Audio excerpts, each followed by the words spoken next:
A 16-year-old wanted in connection to shooting a rideshare driver last night is a teen who is supposed to be locked up. Metro Police say David Mays is potentially armed and dangerous.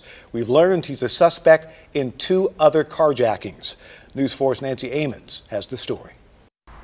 The Exxon Market near Nissan Stadium. Brian Redden was working a second job as an Uber driver last night.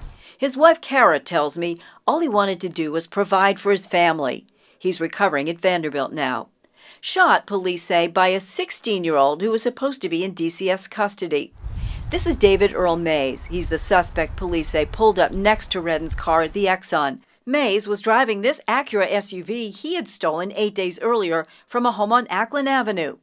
And police say the shooting is on surveillance tape.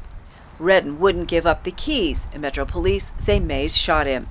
This isn't the first time Mays was accused in a carjacking. Metro Police say Mays robbed a man on Vanderhorst Drive, then stole his Honda Accord. That was July 5th.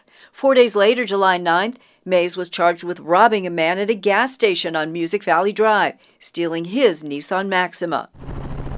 Police tell us that Mays was locked up here at DCS's Gateway to Independence facility, but he was allowed to leave on a weekend pass in February and never came back.